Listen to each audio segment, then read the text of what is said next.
Alright guys, so I'm in here in the shed feeding the rabbit and the pigeon. It's about 21 outside and it feels like -4. We have a little over 8 inches of snow, so I can barely get the doors open. Just stay tuned, watch. You guys can see how I can get all that done, and then I'll be back inside.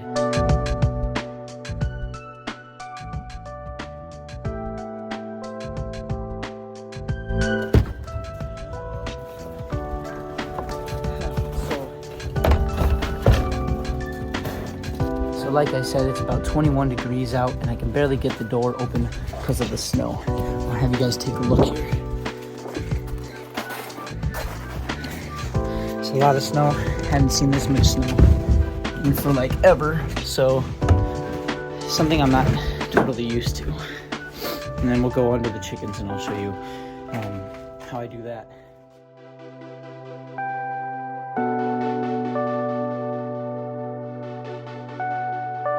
As you saw there, I had to use the shovel and scoop up the snow out of the way of the door because it's so deep.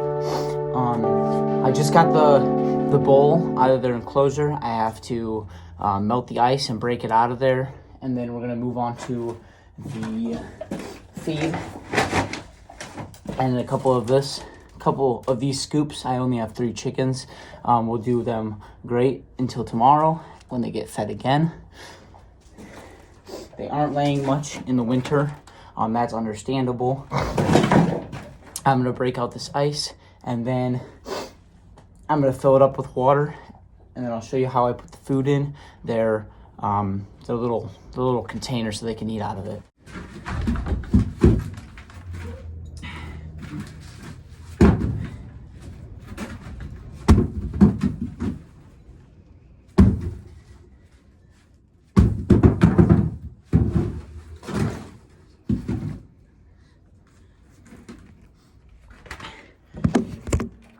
Now, I didn't think there was going to be any frozen, liquid water under that, but there was. So when I broke it open, it kind of made more of a mess than I imagined it would. But that's fine. So I really like using these rubber trays or bowls. You can get them at your hardware store or livestock feeding store, and they work great because when it freezes they can expand and they won't crack, they won't bend like metal, but they're easy to manipulate. So when the ice gets on there or freezes them, you can just take a rock or a brick and slam it down on there and it loosens it up. So the flexibility of the rubber bowls helps a lot with the water. That's what I like using for them. We're gonna get it a little cleaned up here, put some nice warm water in it, let them have a drink, and then I'll show you how I give them their food, and then we're gonna clean up this mess. So as you can see, that food bowl or water bowl did make quite a mess. I'm just gonna take this rake and rake as much as I can out.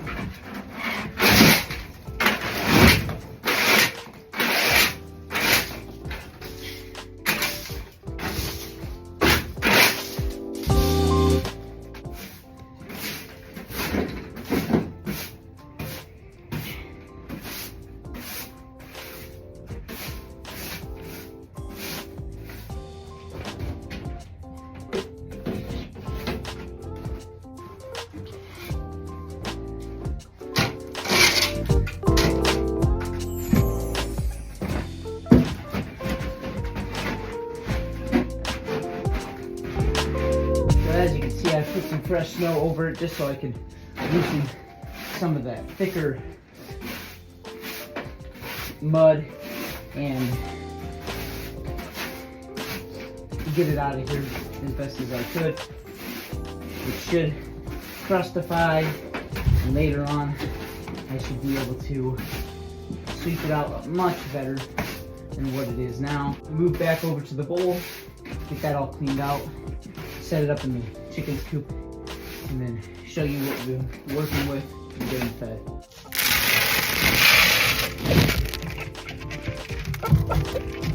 So the chickens, the pigeon, and the rabbit, they're all fed and watered until the next day when I have to do it over again. It should be much easier because I have snow shoveled out of the way, and I don't think we're gonna get any more snow. It is supposed to be a little bit colder. Let's finish up the morning and the afternoon inside.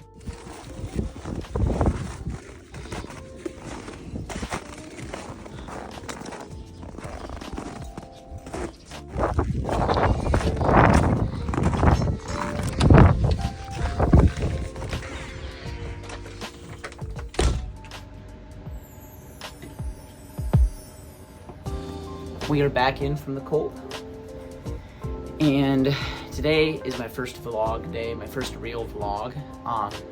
So I'm going to take you around my room, kind of show you some of the animals that I have if you've not seen in my previous videos.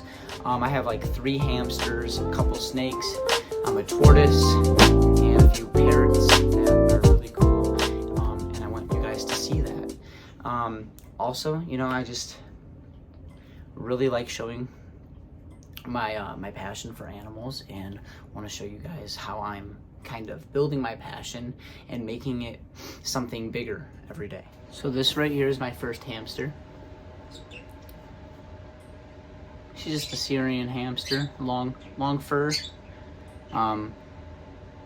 Pretty cool, easy to take care of. And I thought I might just show you her and then a few other ones and kind of tell you, you know, a little bit like what we feed them. Just some fun facts. So that's my first hamster. She does not have a name.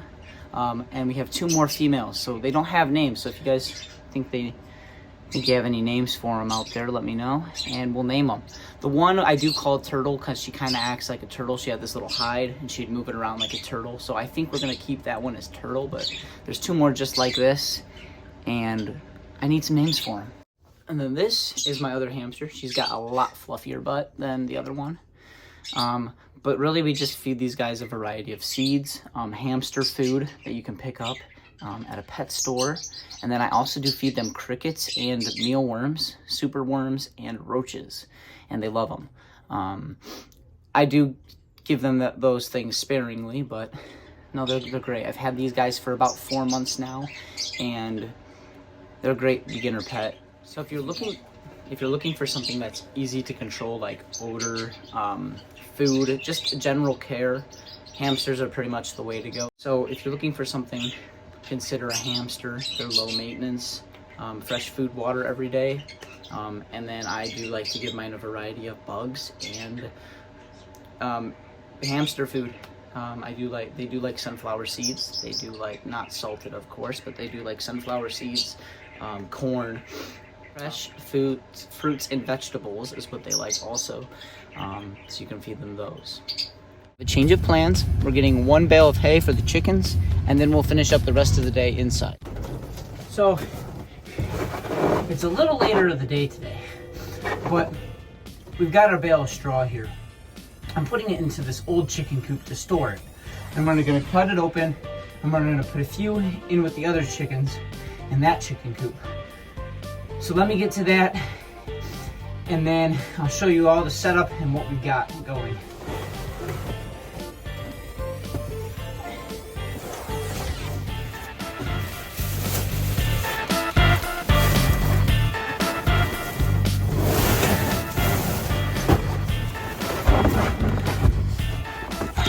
Another great fact is chickens actually like the colder weather than the warm weather. Some chickens prefer it to be below freezing than to be really, really hot. The feathers are a very great natural insulator. This just helps as a good wind block for them and a few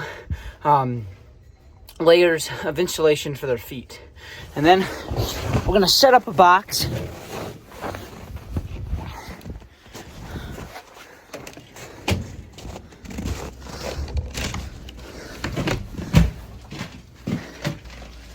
And then we're gonna also set up a box for my rabbit here and get her warm. She is a Netherland dwarf, and rabbits love the winter too. Kind of like chickens, they much prefer the colder weather than the warm weather. So I'm back out here again. I got my scissors. These scissors are great for cutting like anything. Heck, you could probably cut metal with them. So we're gonna cut this open. We're gonna get a couple pieces. We're gonna put it in the chicken coop. I'll take you guys around and show you what that looks like after I get it done. So this is what we've got. The water has frozen over, so we're gonna have to get some more water for that. Their feed goes in there through this top thing, and they eat that. But they're gonna be spending most of their day in here after feeding. Now, the way I like to set this up is putting a lot of hay or straw in the doorway, and then a little bit in the back. So their body heat is gonna help trap, or this in the front is gonna help trap their body heat in there. Chickens are natural nesters, so they're gonna know exactly what to do with this stuff and when to use it, and they will use it to their liking. I put more up on this side and a little entryway here. They're all tucked away in their little igloo. This has worked for me for years, and I keep about 3 chickens in this right now, and it seems to be doing very well for them. If you guys have any questions, let me know. But this is their little setup for the winter right now, and they've been doing great.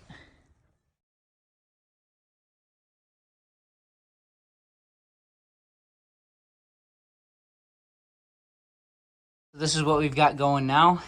It's a nice little box filled with some straw and just a little bit of hay for her to nest in if she likes to. This won't stay in there for very long, just long enough that she can stay warm during this cold winter weather. But the rabbits much prefer just a little bit of straw. I have left to show you right now downstairs are the snakes, the tortoise, the birds, and the geckos, and we'll get to that in a second.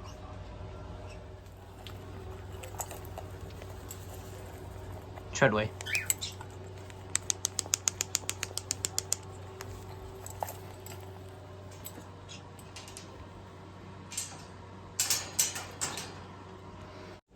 So the cockatoo that I just showed you, his name is Treadway. This is my green cheek conure, and his name is Skippy. And then down here is Daisy, my cockatoo. And then if I take you over here, I have a few parrotlets.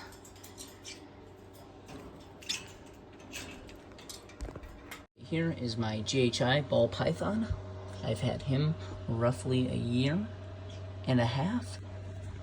And if I take you down here, this is the blue-eyed Lucy Butter Mojave combination.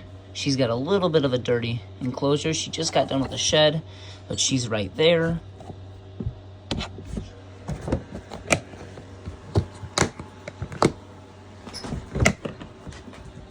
This is my pastel GHI banana ball python. This is my ghost, or het ghost, clown. I don't want to pick them up right now because I do have hamster scent on my hands, and I don't want to get bit. And that is my pastel female. She's about 2,450 grams, so she's doing pretty good. Here is one of my crested geckos. The other one is sleeping, and I don't want to disturb him right now, but she is really pretty.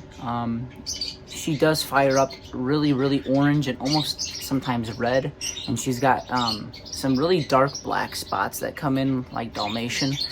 She's really awesome. So I do have some geckos that I would like to make a video on. So if you guys have any questions or suggestions on a video, let me know, and one will be coming your way. If you're anybody that is familiar with crested geckos, they have so many morph combinations out there, just like the ball pythons, and it's something I want to get into. I want to breed them, and I want to take you guys along that journey when I do decide to breed them. So we got the tortoise in here taking a bath. She's pretty crusty and musty. We got some lukewarm water for her. This helps get off all the dead skin. Sometimes it'll help them go to the bathroom. gives them some enrichment. We do this once in a while for them. She is a hingeback tortoise. I've had her probably over 10 years now. I got her for a birthday present, and she's been awesome ever since.